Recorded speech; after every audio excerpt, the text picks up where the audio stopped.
What's going on, football fans? Good morning, afternoon, evening, whatever time zone you are in.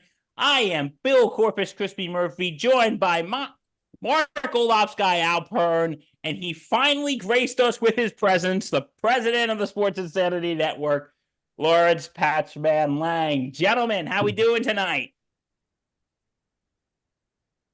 One is Well, traveling, the other one just got back. Hey, you but got one of I'm each.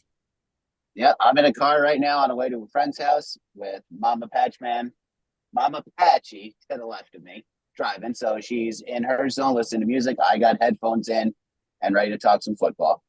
Yeah, and welcome to the Week 2 edition of Thursday Night Gridiron on the Sports Insanity Network. And tonight, we're going to talk about a nice, wholesome game of football. Okay. Wholesome. But anyway, so we got a lot to get to tonight, including the preview of tonight's matchup between Buffalo and Miami. But before any of that, we got some, I got a question to ask you all. So, what did everyone think of Week 1 this week? As I said to Mike as we were chatting, Mike being part of the Sports Xfinity Network, the first week of week one, the first half was boring. It was like the whole first half of the entire week, and then it picked up. And in the second half, all of a sudden, all the games were good. So I liked it for what the week was. I mean, Kansas City and Baltimore ended in controversial fashion. Uh, Green Bay decided to sink my heart down to my stomach Yeah. with them playing in Brazil. And, I believe in Malik Willis more than I think I believe in Daniel Jones right now. So there's that.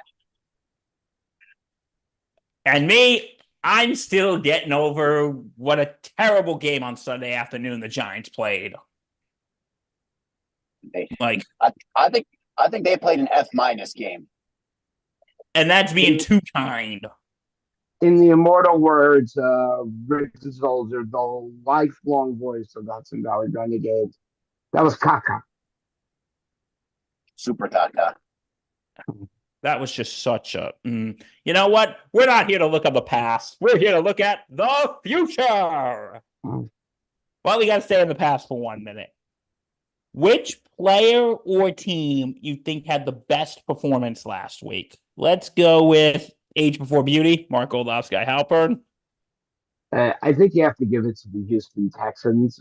Played a great game of football. CJ Stroud, we finally really got a good close up look with him with the addition of Stephon Diggs, which had definitely impacted this Houston offense already as he didn't have the yardage, but he had two up front and close touchdowns. And that's going to be a key for Stroud in the red zone. I think the rest of that team is very solid, and you just got to give it up for Houston. Patchman, what team or player you think had the best week 1? Had to be Saquon Barkley.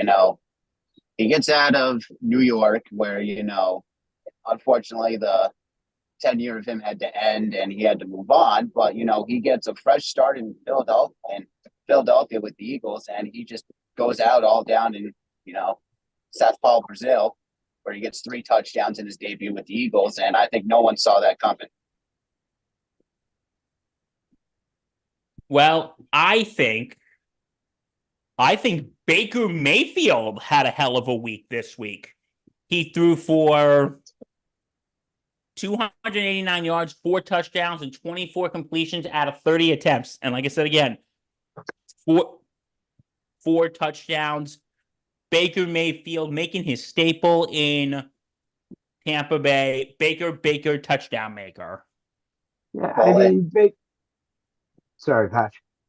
I was just gonna say it shows, when a player, gets out of a team that drafts them, when they get that, breath of fresh air and they can show what they can do and make a name for themselves. Baker has shown that, even last season, where he showed that he still belongs in the league. He can get past the Cleveland Brown experience and show that he can take a team to the playoffs. I mean, we saw last year what Baker did for Tampa Bay, brought them a little bit back to life. And he's picking up right where he left off. I mean, 4 touchdown passes in week one. I don't care what team you're playing, it's nothing to shy about. I like Baker Mayfield from the moment he's come into the NFL to where he is now. Let's see him up against a little bit more stiffer opponents, but Baker definitely had a good week one. Okay, now which player or team you think had the worst performance in week one?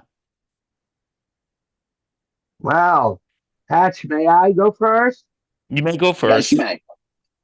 Um, Besides the jerseys that look absolutely horrible, I think Daniel Jones had the worst week one you could have had for somebody who's literally playing for his life right now.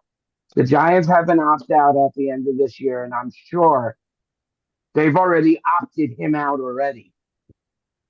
But there was nobody who had a worse week one than Daniel Jones. Sorry, Bill. It's okay. Patchman. Uh, yeah, I mean, yes, he's a. I'll say Daniel Jones, but I mean, looking at Caleb Williams right now, granted it's his first game at regular season first game as a rookie, but he didn't look all that great. People were he's praising himself for helping the Bears win that game on Sunday when in fact it was the defense that helped him win that game. So I think Caleb Williams is in conversation for a week one performance, and unfortunately, the second year quarterback down in Carolina is not doing too hot either, and it looks like he's turning out to be a bust right now with Bryce Young. Hey, Bryce Young Bryce. is not looking good right now. No, and they've given him talent around him to make him good. Yeah, well, you know what? I want to see how is he going to work with Dave Canales this season. It's a good question. You're asking a quarterback to learn multiple different styles in his first 5 years. You have to be adaptable no matter what you do under your contract. It's not easy, but I mean, right now they're 0-1. I don't expect them to win more than 5 games this entire season. And you know what? And we've been saying this. I think Dave Canales is going to be out of a job. If he survives to week 6, I'd be shocked. And that's being too kind. Because Mark, go ahead, Bill. I'm sorry. Because you know how David Tepper is. He's an idiot. But I don't see Canales lasting that very long. See, with all the track record that Tepper has with head coaches, I don't see Canales lasting that long. But my worst performance, and I'd like to thank the Patch Man for picking a rookie because I was debating, should I go with this rookie or should I go with Daniel Jones? It's both. And I thank you, Patch, because now I don't feel so bad picking on a rookie. I think Bo Nix for the Denver Broncos had a terrible first game. 26 for 42, 138 yards, 2 interceptions, and 2 sacks. Okay, well, the sacks aren't on him. That much we do know. The sacks That's on more on the O-line. Bo Nix was, I mean, all very well and good that he was drafted in the first round. He's not a starting quarterback right now. He should not be in the mix. They could have gotten a plethora of quarterbacks they could have gotten on a 1-year deal to help this kid learn a little bit. Now all they're doing is hurting his confidence right now. He has another game like that and they bench him. It's going to be even worse for him. So you think this season's only going to get worse for him? I don't see how it can even possibly get better. I mean, you not sell. I mean, they traded away Jerry Jeudy. Why? What was the purpose? You take away one of the best wide receivers that Denver has. Cortland Sutton's not getting it done. He has nobody to throw to. So I feel bad for Bo Nix. I think he's in a losing position no matter what he does right now. Oh, I absolutely agree. He's not in a good situation. He is not in a good situation right now. Okay, we talked about last week. Now it's time to go on to this week. Like I said, we got the Buffalo Bills and the Miami Dolphins.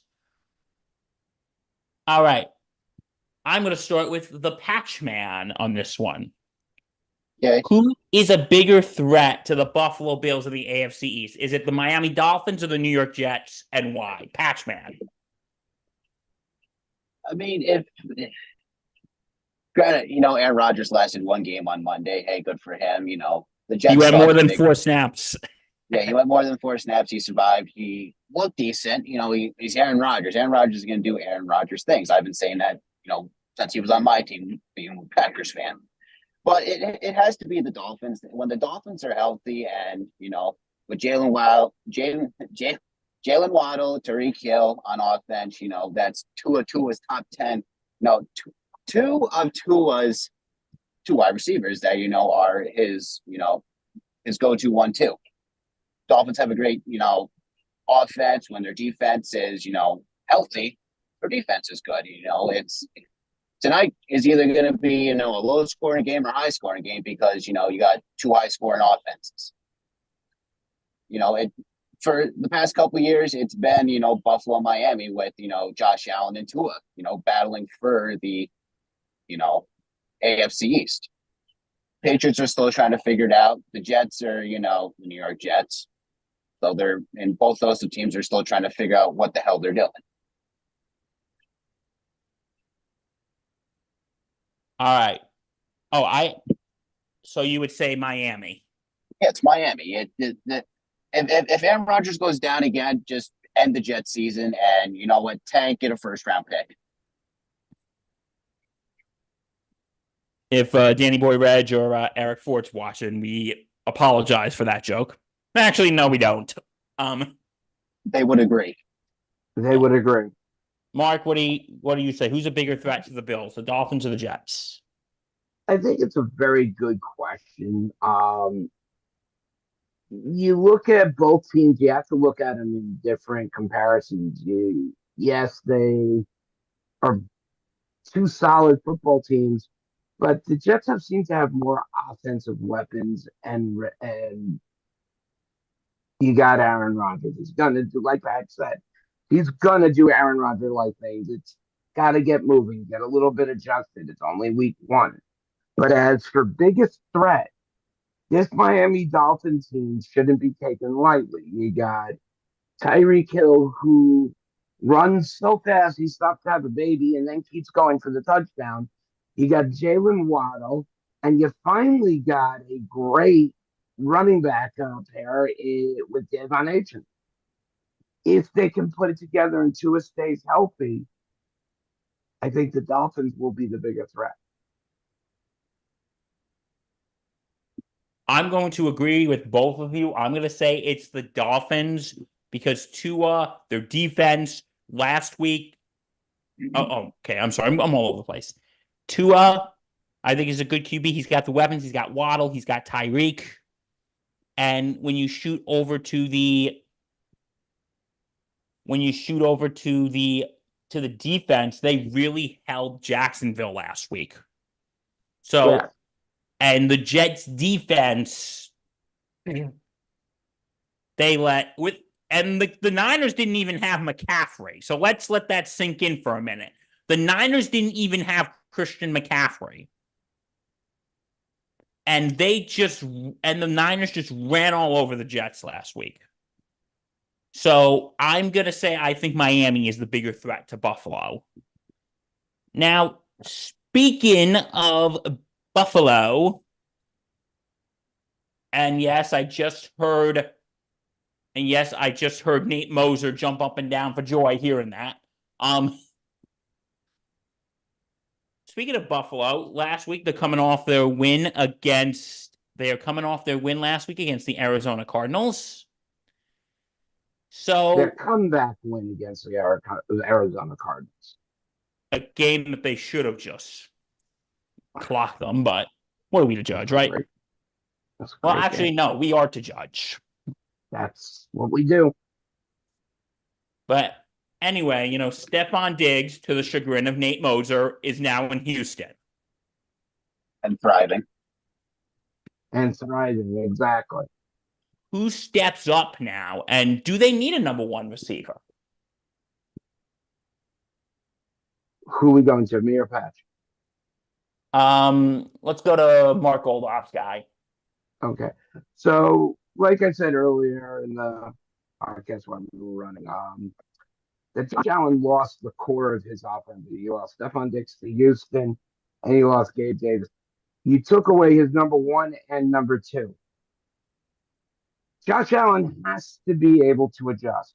It's not like he doesn't have talent in Shakir, Curtis Samuel, who's been bounced around team to team. You now got Valdez Scantling, who's also bounced around team to team. And you got the sophomore in Dalton Kincaid. The person who needs to step up is they need someone to become that number one wide receiver. And that's where Curtis Samuel comes in. He's been leaned on as a number one many a times during his career, and he has to step up and show why he deserves it again.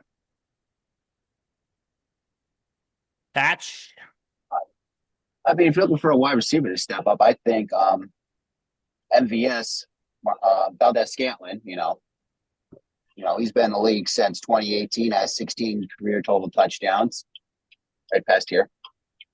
And he's coming off winning a Super Bowl with the Chiefs. He only had one touchdown in the seat. He's only had 3 touchdowns with them in his 2 years with Kansas City. But I believe MVS can step up. MVS was trying to step up, with Aaron Rodgers when he was with the Packers. And along with Curtis Samuel, he's trying to prove himself too. If those two can, step up in a big way and help Josh Allen out, and Josh Allen, is not relying on himself and James Cook and Dalton Kincaid to get the offense going. Those two guys can be a 1-2 combo for Allen and, bring in a new tenure in Buffalo. I'm gonna actually disagree with you guys. I don't know if they really need a number one receiver. I believe like what we saw last week to, Shakir, Coleman, Mack, and Kincaid, that Josh Allen can delegate the passes, if that makes sense. He could delegate them because at least 10 receivers, 10 receivers last week had one or more targets. And that's what happens when you don't have a true number one. Excuse me, I'm sorry that my voice is like dying here. To Bill's comment, I don't believe you need a number one, but you need at least someone close to it. You can run a team with 2 number twos. But when you're looking at the hodgepodge of what the Buffalo Bills have, I don't disagree with Pat that MVS has been there as a number one target. But I don't think it's Keon Coleman or Khalil Shakir. I don't think they're the number one. I think if you want to try to make anybody out of that number one, it has to be Curtis Samuel. Okay. But I believe that Josh Allen, because it worked well last week, they can delegate the passes. So I don't know if you truly do need a number one receiver. And this is the part when Patchy tells me I'm crazy. I mean, I was in and out a little bit. What were you saying about the Bills and a number one? I don't think they need a number one receiver. I think they can delegate it just like they have been. I mean, they can delegate it, but if they need to really delegate it to Curtis Samuel and MVS, I believe those two can be his number one and number two. And then if you really want to throw in number 3, throw in Dalton Kincaid, even though he's a tight end. Yeah, athletic tight end. Because no receiver last week had more than 5 targets on them. Because Josh Allen was doing half the job trying to bring their team back because he decided to be Thanos and say, fine, I'll do it myself because no one else was trying to step up in a big moment. Right. Okay. That's the one thing about Josh Allen. When Josh Allen knows none of his people are going to do it, he's just going to say, you know what, F it, I'm going to do it myself. And we've seen that many times. He's kind of like what's the analogy I came up earlier in my mind? He's like Pedro Serrano. I say, not, screw you, Jobu. I do it myself. no, I'm trying to think of the longest yard quarterback. Oh, Paul Crew. Paul Crew. Fine. Fine. He's Paul Crew is fine. Throwing the game again against the guards, and he's like, fine. You guys don't want to do this and trust me, and again, I'll do it myself. And that's what Josh Allen did on Sunday. He did it himself. Okay. Next question. We just brought him up. Josh Allen. He has just been voted the most overrated quarterback in the NFL. Do you guys agree or disagree? Patchman. 100% disagree. It's Daniel Jones. No offense, Bill. It's Daniel Jones. Daniel Jones. Calling him overrated. No, because I don't know if I call him overrated because I've never heard any fawn in praise of him. So the man got paid for one playoff win. Well, yeah, because there are a bunch of, if you're meaning like Giant fans themselves, there are some who are getting a little, he's our quarterback for the next however years, he's so good, and they're making excuses for him. But, when you look at like certain quarterbacks, I don't, like maybe in like certain Giant fan groups, maybe, but I don't really see that Daniel Jones is overrated. But Pat's go on about Josh Allen. Josh Allen is in I would say, division with Tua, where, that's that is a, competition for him. And if you look at the rest, you got in the AF, in the AFC, you got, of course, Patrick Mahomes, you got Joe Burrow, company. He has teams that, it's a harder path for him to get to a Super Bowl where he needs to get to a Super Bowl. Where, you look at the NFC, the NFC has Hurts, Jordan Love, Dak Prescott, where maybe if he was in the NFC, maybe he had an easier path to a Super Bowl. But Josh Allen has a difficult path to get to a Super Bowl, being in the AFC. So to call him overrated, he's kind of like Philip Rivers right now. Philip Rivers kind of got over the hump a little bit. And in comparison, he's kind of like Philip right now. And no offense to Philip Rivers, because Philip Rivers did wonders for years. He just always ran in the way of other quarterbacks that were a little bit better than him.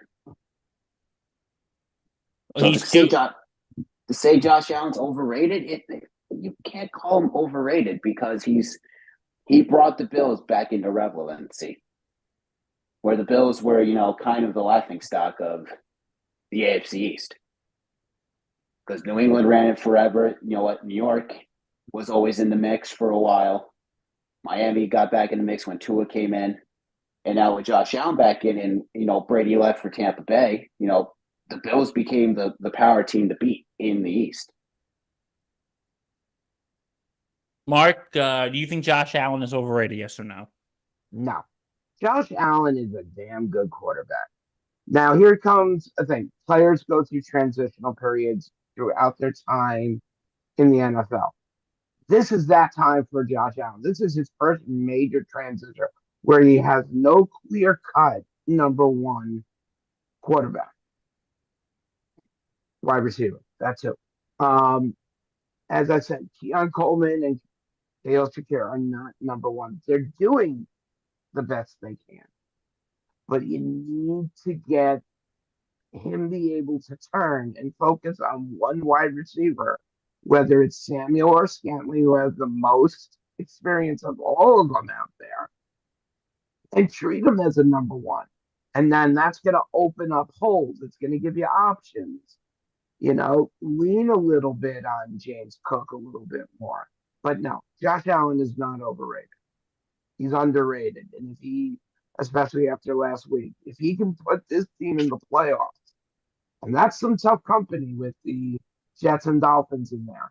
I'm not counting on New England going that far, but If the Bills make it to the playoffs, you have to look Josh Allen's way and just give him a pat on the back. Well, I'm going to disagree with you, Mark, on saying he's underrated because I think he's properly rated. Um, I do not think Josh Allen is overrated. I think he's a good mobile quarterback.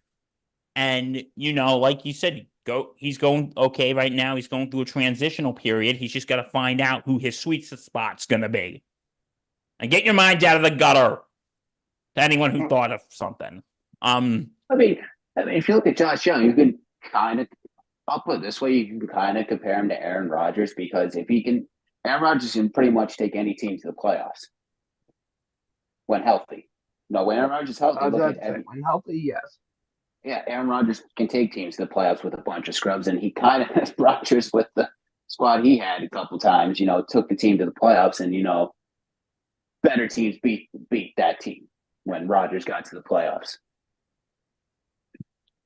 So my thing is, and like you said it too, Patch, like this is a man who, because for years the AFC East was Tom Brady's division. And when Tom Brady packed his swimsuit to South Beach, he won 18 out of 16 out of 18 seasons. They won the division, yeah.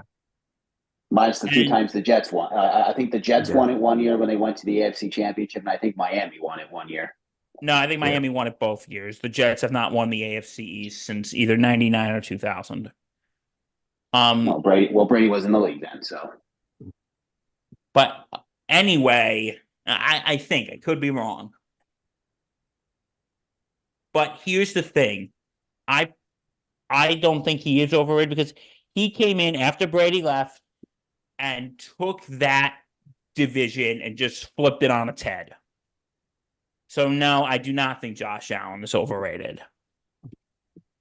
Okay, and now flipping the coin to Mike Rifkin's team, the Miami Dolphins, coming off their win last week against the Jacksonville Jaguars. I have to ask, how do you think they can... Oh, wait, no, there's one question I got to ask about Josh Allen. Whoops, I missed that. Oh, good. What will it take to get Allen over the Mahomes hill? When you're saying over the Mahomes hill, what are you driving? What do you think will get him to beat out Mahomes? Okay. I just want to make sure I understood the question right. That's all. I mean, the Bills being a 1 seed, getting, home playoff field, because I think, being the home team, gives its advantage. Not to ill wish injury on anybody. Mahomes going down. I mean, the Chiefs just crash and burn. I mean, we saw it forever with New England. If we saw it a few times in New England. When New England crashes and burns, they're not a good football team. When Brady was there, and granted, the Chiefs are now under a lot of pressure too. If you really think about it, they're going for a three-peat. Never hasn't happened. Last time it happened was when the Packers won 3 straight championships before they won one right before Super Bowl I, where the football whatever it was back in the end, they were the NFL champions, and then Super Bowl I and II is the last three-peat. I get ripped on for talking about Cowboys fans living in the past. I'm bringing up a historical fact, Mark.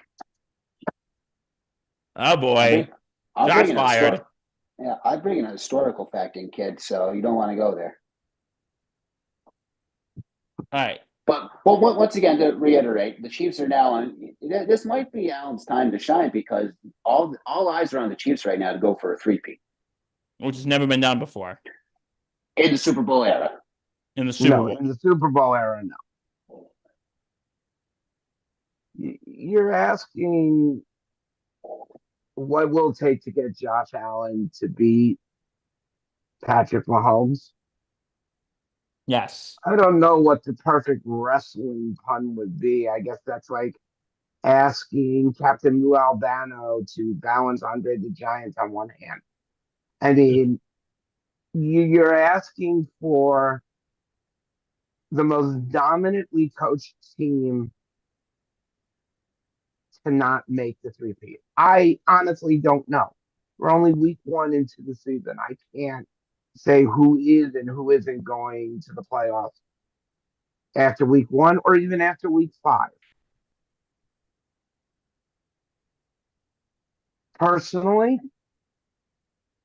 the only way that you're going to get Josh Allen to that hump is you got to get him at the trade deadline, get him a wide receiver who can outrun and at least draw more coverage to free up some of these other guys. I'm going to agree. You need a new wide receiver and you need to get a ring. You need the ring to beat out Mahomes because Mahomes is going for a three-peat right now. Okay, now flipping it to the Miami Dolphins. How do you think they can slow down Allen? Well, see, the Miami Dolphins, if you want to slow down Josh Allen, you can do one of two things. You can sneak him out and sneak him around and move around. And that's Calais Campbell.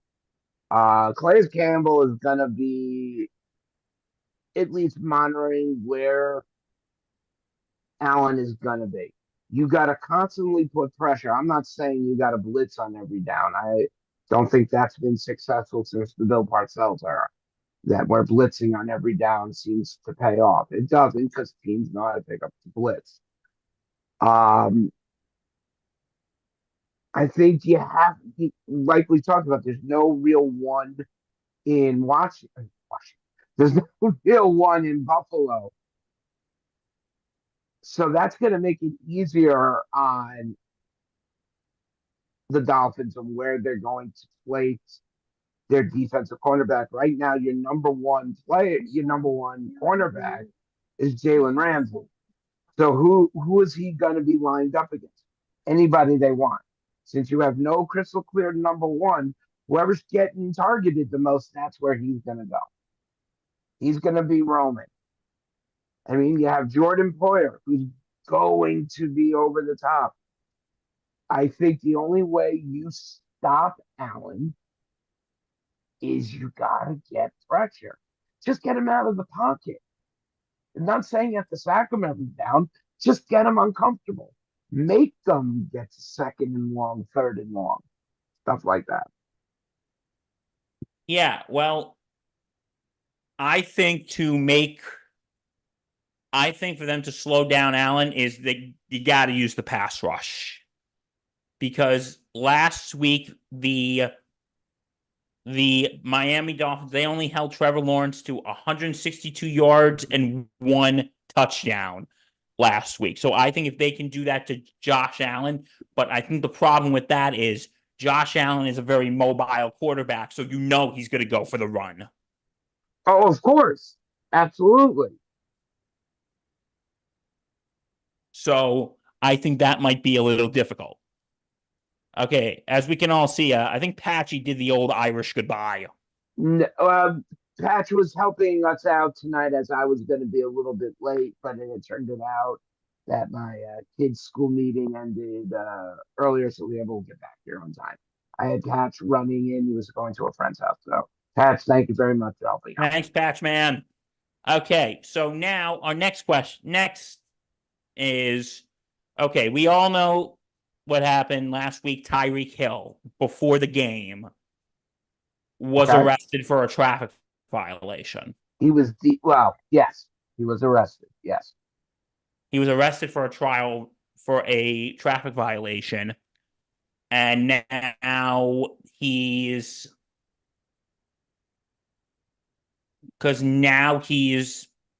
okay. And then he got released and ended up playing the week 1 game. Do you think now this will bring the team together? Yes or no? You can't take an instant like this. It's not like he was being arrested on murder charges or rape charges. Whatever the traffic violation was, it got a little heated. But the 3 officers two of the 3 officers who arrested him had been put on administrative leave because there are videos that have surfaced that show them hitting him while he was on the ground. So, we're going to hear more about it as it comes. This has nothing to do with bringing together as a team. If he had murdered someone and he was cleared, then I give that to you. This is just it was a speed bump at the moment. They got around it. They went out. And if you want to call anything, anything, I don't think Tyreek Hill had that great of a day. Yes, he had that one catch for 80 yards and a touchdown. It's like trying to catch a gazelle in the open field. You're not going to do it. You gotta have more than your slowest cornerback on him. Because after that, all he had was 6 catches for 33 yards. If you take that 80-yard catch away. Well, here's the thing, and I'm going to agree because I don't know if this could. Well, I don't know. I'm kind of split on this because this was really not a. Yeah, he got arrested for something stupid, and I said this: you get pulled over for a traffic stop, don't arrest him. Just Well, we don't know what actually transpired. we don't It'll be know the kind whole of funny. situation. It'll be kind of funny if it's like the Scotty Scheffler situation. There's no body camera. That's what will be funny. Like in the work in this was a situation that again, this was a traffic stop, and again, don't arrest someone. You just give them a ticket, say either pay it or go to court. Bye, have a good day. But that's the thing. I don't know if this is going to really be like a team bonding moment. Even though the one thing that I will say may have given it that, I don't know if you saw after he scored a touchdown, they were like making fun of it, like making him put his hands behind his back. I believe it was Jalen Waddle who came Oh, that was over. Jalen Waddle. Thank you. I believe it was. I could be wrong, but I believe it was Jalen Waddle who came over. And yeah, they simulated Tyreek Hill for being arrested. All I did was clap when I saw that. I mean, look, this is gonna disappear fast. We'll get the answers we're looking for, but we're not going to dwell on this. It'll go away. It'll be yesterday's news until this week when some other idiot does something wrong. Because it's the NFL. Correct. Okay, so anyway, I wanted to. Okay, now it's time for give me an X factor for both teams. All right. So if you want offense and defense, or just be Either one. or, I'm doing offense and defense. If you want to give. Okay, so let's start with Miami. I still have my notes up for that. I think you have to lean a lot on Davon H here, because you're going up against a Buffalo secondary that is pretty good. I mean, look, we're yet to see anybody from even going back to the Kansas City era stop Tyreek Hill. It's not something you can do. But I think they're going to try to do a lot of it by putting an extra man on him to bump him at the line, and this is where Davon A. Chain could actually end up turning kind of the tides a little bit, because if you're gaining 5-6 yards a rush, what happens? Your defense switches to now block up that hole and leaves you right open for a play action to somebody like Tyreek Hill, who can get down to 40 yards down the field in less than 4.4 times. So I really think Davon A. Chain can be the whole change for Miami. What about you for Miami, though? Well, for the offensive, I'm gonna say it's going to be Jalen Waddle and Tyreek Hill because I think Tua just has to hit those 2 targets right there. He's got to hit the 2 targets. Mm-hmm. And Buffalo's pass defense has been kind of meh. So it hasn't been perfect, but it hasn't been horrible either. Well, they need to take advantage of the holes in the pass defense. So that's what I think Miami needs to do. Okay. What's your defensive X factor for Miami? for Miami on the defense. Miami is such a good all around football team. They're very balanced. They're very strong. But I think this is going to come down to Jalen Ramsey. Is he's going to be lined up? And, you know, when you think about who he's going to be lined up against, it's going to be whoever he wants. Because again, you're dealing with a Buffalo wide receiver core that has no defined 101. So I think you'll watch Jalen Ramsey come up with a couple of PDs. I think he's going to come up with at least a pick and a touchdown with it. Okay. Who is your X factors for Buffalo? All right, now for the Buffalo Bills. I think you have to take in what this team has, and it's really not much. But offensively, excuse me, bro, just dry as heck. Should have brought in the soda. I knew I should have done that. All right, for Buffalo, excuse me one second. I have to get my notes up. I think for Buffalo is that they have to establish a run game, and you have to lean on James Cook here a little bit. You gotta draw that secondary in, and that's very tough on a Miami secondary that's just hanging out there. So I think James Cook is a big name, and I think you also have to look at Dalton Kincaid as well. I think both of them are going to be key. As for the defense, I'm sure Nate is trying to signal his name to me. I think it's Von Miller. I think Von Miller has to show that good old fashioned speed, get in there, disrupt the passing game a little bit, and hopefully can force some turnovers out of it. Well, I think for offense for Buffalo, it's going to be you got to utilize the run game, especially James Cook and also Josh Allen, because Miami's rush defense wasn't too impressive last week. So I think you got to utilize the run game. Okay. What about for mind if I go first on defense? Go for it. My my defensive X factor for Buffalo is going to have to be the rush defense, because last week they only held James Conner to about 50 yards. So I think that defense, they got to just hold the run game. They got to hold Raheem Mostert. I think that's going to be their key. Okay. I don't think you bring up a very good point.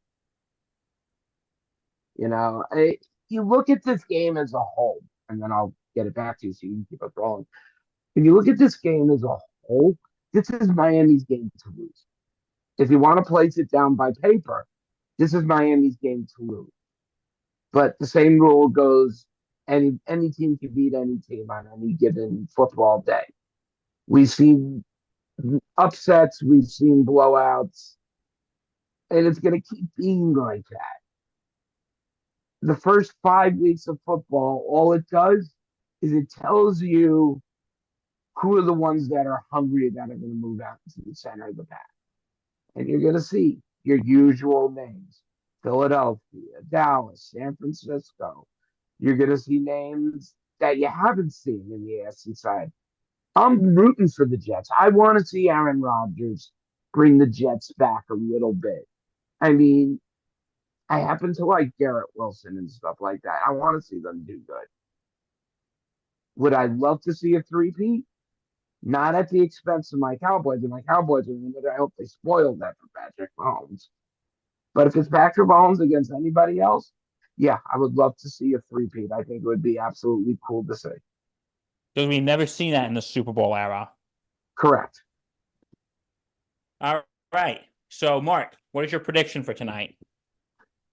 I'm gonna look for Miami really to take control of this game early, a lot more with the run, and then work with the play action passes over to Tyreek and underneath to Waddle on the quick crossing routes. So give me Miami 35, Buffalo 17. Okay. I'm going with Miami as well, but I think this is going to be a much closer game. I'm going to say Miami 28, Buffalo 20. So I have this as a closer game, Mark. Okay. Yeah. All right. So that is it for today. If you want to see more, go to www.thesportsinsanitynetwork.com. Check everything out. We got our blogs. We got our history up there. Check out our podcast, available on all platforms. Check us out on X. Check us out on Facebook. And don't forget to check us out here on YouTube. Like, comment, subscribe, hit that bell. This show we do every night, usually between 7 and 7:30. Don't forget to check out Sunday Sideline Report, which will be Sunday at 10. And don't forget to check out all the lovely vlogs here we have on this channel. Mark, thank you for joining me. And You're welcome, Bill. Patchman, like I said, Patchman did the old Irish goodbye. So we will see you next week for all of us here at the Sports Insanity Network. Stay safe. Take care. Catch you on the flip side.